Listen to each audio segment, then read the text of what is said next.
Kullu amrin zibalin, semua amal yang baik, walam yubda bi bismillah, kalau tidak dimulai dengan nama Allah, fahuwa aqta, maka perbuatan itu putus. Artinya putus, hanya tinggal di dunia ini saja, tidak bisa dibawa bekal menghadap Allah subhanahu wa ta'ala. Maka semua perbuatan kita awali dengan mengucapkan Bismillahirrahmanirrahim. Ada satu hadis lagi, kullu amrin zibalin, semua amal yang baik, walam yubda bihamdillah, kalau tidak diawali dengan pujian kepada Allah, fahuwa aqta, maka dia putus juga. Maka riwayat kedua itulah yang membuat kita mengawali semua acara dengan ucapan Alhamdulillahirabbil alamin. Apa hikmahnya? Hikmah yang pertama, kalau semua perbuatan itu kita tidak mulai dengan nama Allah, ketika kita berhasil, kita akan merasa sayalah penyebab keberhasilan itu. Muncul angkuh, muncul sombong. Yang bangkit itu keegoan kita. Tapi kalau kita sertakan Allah, kita akan merasa, oh, ini semua karena Allah, bukan saya. Begitu juga sebaliknya, kalau gagal, kita akan menyalahkan diri kita. Depresi, stres, puncaknya orang akan mati karena kegagalan. Maka banyak sekali rumah sakit, psikolog, psikiater, obat penenang. Semakin besar kota metropolitan, semakin tinggi angka keputusasaan. Maka orang mengobati putus asanya itu dengan mencari rumah-rumah spiritual untuk membangkitkan semangat.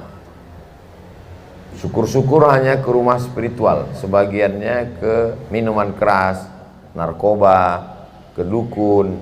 Itu semua adalah akibat dari keputusasaan.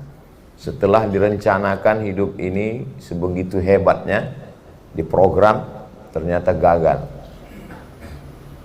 Salah satu kegagalannya menghidupkan mikrofon subuh ini. Itu kalau kita tidak sertakan Allah, itu bisa depresi juga, stres, malu dan lain sebagainya. Tapi kalau kita sertakan Allah, kita merasa bahwa ada hikmah di balik itu semua. Tidak semua kegagalan itu kita salahkan ke diri kita. Jadi jamaah juga tidak bisa menyalahkan Pak RW sepenuhnya. Kesalahan Ustadz Imam ada juga di situ. Jadi itu hikmah kenapa setiap perbuatan itu selalu menyertakan Allah di dalamnya. Kalau gagal, tidak menyalahkan diri. Kalau berhasil, tidak angkuh dan sombong. Lalu kemudian di awal perbuatan itu selalu memuji Allah. Kenapa memuji Allah? Awal hari kita ini dengan memuji Allah. Alhamdulillahilladzi ahyana ba'dama amatana wa ilaihin nusyur. Awal salat kita juga memuji Allah. Alhamdulillahi rabbil alamin. Karena memang yang membuat manusia itu sakit adalah pujian. Pemimpin kalau terlalu sering dipuji, ketika tidak dipuji, dia tidak semangat, dia akan marah. Orang kalau terlalu sering dipuji, itu ketika tidak dipuji orang, dia akan down. Itu lebih bahaya daripada kecanduan narkoba. Namanya kecanduan pujian. Dipuji, disanjung, dimuliakan, diagung-agungkan. Itu nanti ketika tidak dipuji, dia kena penyakit psikologis namanya post power syndrome. Ketika ada kekuasaan, dipuji. Ketika tidak lagi ada jabatan, harta, embel-embel kehidupan, dia tidak lagi dipuji, tidak lagi dimuliakan. Maka di awal hidup kita serahkan semua pujian itu hanya milik Allah. Alhamdulillahi rabbil alamin. Bukan punya saya. Alif dan lam di pangkal itu, alhamdu, artinya semua pujian milik Allah. Jadi sampai puncaknya kita tidak lagi merasa ada beda antara pujian dengan hinaan. Mau dipuji mau tidak, ya sama aja. Udah nggak ada lagi rasanya, nggak ada rasanya sama sekali. mau dipuji orang, mau dihina orang, mau dicaci maki orang. Ustadz udah sampai ke tingkat itu? Belum, baru teorinya aja. Artinya sampai hari ini kalau dipuji orang semangat, ketika diejek orang mau mati, masih manusiawi. Nah, jadi puncak ketauhidan adalah ketika tidak lagi membedakan antara pujian, cacian, makian, sumpah serapah, karena semuanya milik Allah Subhanahu wa ta'ala. Kalau kebetulan dipuji orang, ya berarti sedang diuji Allah. Kalau kebetulan dihina orang, juga itu bagian dari ujian Allah. Karena sebagian manusia cara berpikirnya tidak begitu. Ketika dipuji orang, ini prestasi saya. Ketika dihina orang, berarti saya sedang dilecehkan. Maka cara berpikir tidak demikian. Kita balikkan semuanya kepada Allah. Alhamdulillahirabbil alamin. Pujian hanya milik Allah. 33 kali diulang setelah salat. Alhamdulillah, alhamdulillah, alhamdulillah, alhamdulillah. Pujian milik Allah, pujian milik Allah, pujian milik Allah. Jadi kalau ada orang di awal hidupnya alhamdulillahilladzi ahyana, di awal salatnya alhamdulillah, di akhir sholatnya alhamdulillah, di awal doanya alhamdulillah, setelah makan alhamdulillah, setiap kali dia diberikan nikmat dia katakan alhamdulillah, tapi masih gila pujian, berarti alhamdulillahnya selama ini hanya bim salabim abrakadabra, mantra, tidak merasuk ke hatinya, tidak merasuk ke pikirannya. Semua pujian milik Allah. Bahwa hari ini Abdul Somad dipuji, itu hanya dipinjamkan Allah sedikit dari 0,1% pujian yang diberikan Allah. Itu pun bagian dari ujian juga. Mudah-mudahan kita lulus ujian hidup ini, insya Allah. Yang sudah kita lewati kita ucapkan alhamdulillah. Majelis kita ini disebut dengan majelis antanajifah, majelis bangkai, majelis busuk, majelis berbau, majelis berulat. Maka supaya majelis itu tidak menjadi majelis bangkai, kata Nabi, sebutlah salawat di dalamnya. Maka kita ucapkan Allahumma salli ala Sayyidina Muhammad wa ala ali Sayyidina Muhammad. Biasanya di awalnya sudah sepaket. Alhamdulillah Rabbil Alamin, wassalatu wassalamu ala asyrafil anbiya'i wal mursalin. Itu ketika dua itu sudah disebutkan, sudah selesai. Tapi biasanya ada penekanan lagi. Pertama-tama marilah kita bersyukur kepada Allah dengan mengucapkan alhamdulillah. Kemudian kita berselawat dan salam kepada Rasulullah. Allahumma salli ala Sayyidina Muhammad wa ala ali Sayyidina Muhammad. Banyak orang menyangka dia sedang mendoakan Nabi Muhammad. Perlu kita luruskan, Nabi itu tidak perlu doa kita. Jadi kalau ada di antara kita yang mengucapkan Allahumma salli ala Sayyidina Muhammad, dia sedang mendoakan dirinya. Karena siapa yang bersolawat, dia diberikan 30. Yang pertama 10 kebaikan, yang kedua 10 dosa dihapuskan, yang ketiga 10 tingkatan kemuliaan dinaikkan. Jadi kalau kita bersolawat itu nggak ada apa-apa sama sekali untuk Nabi Muhammad, karena Nabi itu nggak perlu solawat kita. Sekarang ada beberapa potongan video saya tonton, katanya Nabi kamu perlu doa kamu. Nabi kamu yang kamu katakan hebat itu masih perlu solawat kamu untuk merendahkan Nabi Muhammad. Bagaimana mungkin Nabi Muhammad perlu solawat kita, sedangkan alam semesta ini diciptakan karena Nabi Muhammad. Kalau nggak ada Nabi Muhammad, nggak ada alam semesta ini. Surga itu tidak dibuka kalau tidak ada Nabi Muhammad. Allah tidak menurunkan rahmatnya kalau tidak ada Nabi Muhammad. Jadi mau kita doa, mau enggak, mau solawat, mau tidak, itu tidak ada efeknya sama sekali untuk Nabi Muhammad SAW. Ini perlu diluruskan. Kita mendoakan Nabi Muhammad, enggak ada apa-apanya doa kita untuk Nabi Muhammad. Solawat kita itu untuk diri kita sendiri. Maka kita ucapkan banyak-banyak Allahumma salli ala Sayyidina Muhammad wa ala ali Sayyidina Muhammad. Kalau kita beristighfar, menghapus dosa. Kalau kita minta rezeki, hanya dapat kenikmatan. Tapi dengan sekali bersolawat Allahumma salli ala Sayyidina Muhammad wa ala ali Sayyidina Muhammad, maka kita dapatkan dosanya dihapuskan, tingkatan kemuliaan dinaikkan, mendapat kebaikan-kebaikan. Maka di antara zikir-zikir, karena waktu yang singkat, kita di zaman sekarang sibuk, maka kita perlu cerdas untuk memilah-milih di antara banyak zikir ini. Maka saya di antara yang saya pilih sholawat. Karena kalau berzikir banyak sekali. Subhanallah zikir, alhamdulillah zikir, Allahu akbar zikir, istighfar zikir, baca Quran pun zikir, sholat itu pun zikir. Tapi di antara zikir yang paling utama, Allahumma salli ala Sayyidina Muhammad wa ala ali Sayyidina Muhammad. Maka dengan bersolawat itulah mengkonektingkan hubungan kita dengan Nabi Muhammad sallallahu alaihi wasallam. Di dalam sholat kita mesti ada solawat.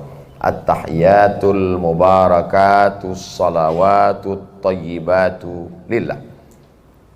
At-tahiyatul segala penghormatan, mubarakatul segala kelebihan, salawatut segala doa-doa, tayyibatul segala yang baik-baik, lillah punya Allah, bukan punya saya. Setelah itu baru kita ucapkan salam. Assalamu alayka ayyuhan nabiyyu wa rahmatullahi wa barakatuh. Mulai kita menjalin hubungan dengan Nabi. Tidak bisa menjalin hubungan dengan Nabi sebelum menghilangkan kepemilikan, sebelum menghilangkan kelebihan. Maka kita katakan semua ini bukan punya saya. At-tahiyatul mubarakatus salawatut tayyibatu lillah, punya Allah, bukan punya saya. Setelah semua kita serahkan, semuanya punya Allah, kita nggak punya apa-apa, barulah kita bisa berhubungan dengan Nabi. Assalamu alayka ayyuhan nabiyyu wa rahmatullahi wa barakatuh.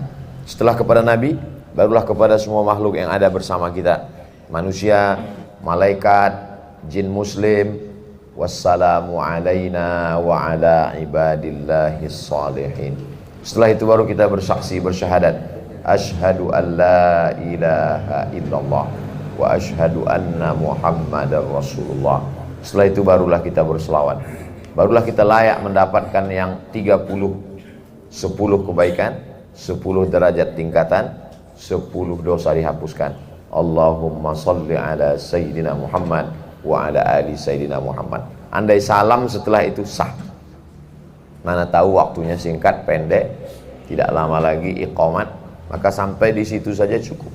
Allahumma salli ala Sayyidina Muhammad wa ala ali Sayyidina Muhammad. Tapi paling sempurnanya kalau disebutkan nama Ibrahim, kama sallaita ala Sayyidina Ibrahim wa ala ali Sayyidina Ibrahim. Allahumma barik ala Sayyidina Muhammad wa ala ali Sayyidina Muhammad kama barakta ala Sayyidina Ibrahim wa ala ali Sayyidina Ibrahim fil alamina innaka hamidum majid. Cukup. Tapi alangkah baiknya lagi dilanjutkan, Allahumma firli ma qaddamtu wa ma akhartu wa ma asrartu wa ma a'lantu wa ma asraftu wa ma anta a'lamu bihi minni antal muqaddimu wa antal muakhiru la ilaha illa anta subhanaka inni kuntu minadh zalimin. Kemudian dalam Sahih Muslim sebelum salam minta perlindungan 4. Allahumma inni a'udzubika min azabi jahannam wa ma min azabil qabri wa min fitnatil mahya wal mamat wa min syarri fitnatil masihid dajjal. Dalam pesan Nabi kepada Muaz bin Jabal, jangan salam sebelum ucapkan doa ini, Allahumma a'inni ala zikrika wa syukrika wa husni ibadatik. Dan diantara doa yang diterima, doa sebelum salam.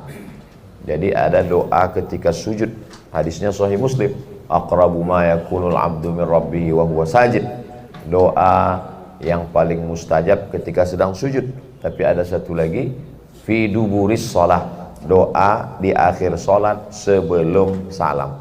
Jadi sebelum salam itu kita minta apa yang mau kita minta, kita mohon kepada Allah. Tidak boleh pakai bahasa Indonesia, karena bahasa yang selain bahasa Arab kalau masuk ke dalam sholat, sholatnya batal. Maka di dalam mulut, dalam hati saja kita tidak lafazkan, karena kalau sampai kita lafazkan, lunaskan, batal. Maka kita mintanya di dalam hati sampai salam. Karena banyak juga orang yang bingung mau baca apa lagi, bacaannya sudah habis, imam belum salam juga. Pas selesai sholat ditanya, Pak Imam kok bacaannya banyak? Kata imam, bacaan saya nggak banyak, bacaan kita sama. Tuh imamnya kok lama? Karena imamnya bacanya pelan. At-tahiyyatul mubarakatus sholat. Dia nggak satu kali napas tembus. Jadi begitu dia udah selesai, waktunya masih panjang, sementara belum salam. Jadi bagi yang bingung apa yang dibaca setelah semua bacaan selesai, maka kita berdoa kepada Allah. Diawali doa itu dari ring yang paling terdekat dulu. Yang paling dekat adalah orang tua. Rabbi firli wali walidayya warhamhuma kama rabbayani shaghira. Orang tua dulu. Karena setelah Allah itu orang tua. Wa qadha rabbuka alla ta'budu illa iyyah wa bil walidaini ihsana. Orang tua itu langsung setelah Allah. Maka berdoa untuk orang tua dulu. Setelah orang tua, anak-anak. Rabbi habli minas shalihin. Setelah anak-anak, pasangan hidup. Rabbana hablana min azwajina wa dzurriyyatina qurrata a'yunin waj'alna lil muttaqina imama. Kalau menurut saya setelah orang tua itu pasangan hidup, Pak Ustaz. Kata yang satu. Kata yang satu lagi, kalau menurut saya setelah orang tua itu anak, Pak Ustaz. Karena tidak mungkin ada anak kalau tidak ada pasangan hidup. Kata yang satu lagi, pasangan hidup ini akan berhenti, sedangkan anak tetap mengalir setelah mati. Dua-duanya benar. Jadi terserah mau pasangan hidup dulu atau anak dulu. Nggak perlu kelahi, karena orang yang kelahi ini juga belum tentu berdoa. Karena habis waktunya untuk perdebatan. Lalu kemudian saudara, Rabbana ighfir lana dzunubana wa li ikhwanina alladzina sabaquna bil iman. Kalau tidak hafal bahasa Arabnya, pakai bahasa Indonesia saja. Ampunkan orang tua saya, ampunkan anak saya, ampunkan pasangan hidup saya, ampunkan jamaah saya, ampunkan jamaah kami di Musola Al-Kahfi, pasukan intinya 30 orang. Yang lain naturalisasi. Minta ampun kepada Allah Subhanahu wa ta'ala. Itu semua adalah bagaimana cara kita beribadah kepada Allah Subhanahu wa ta'ala.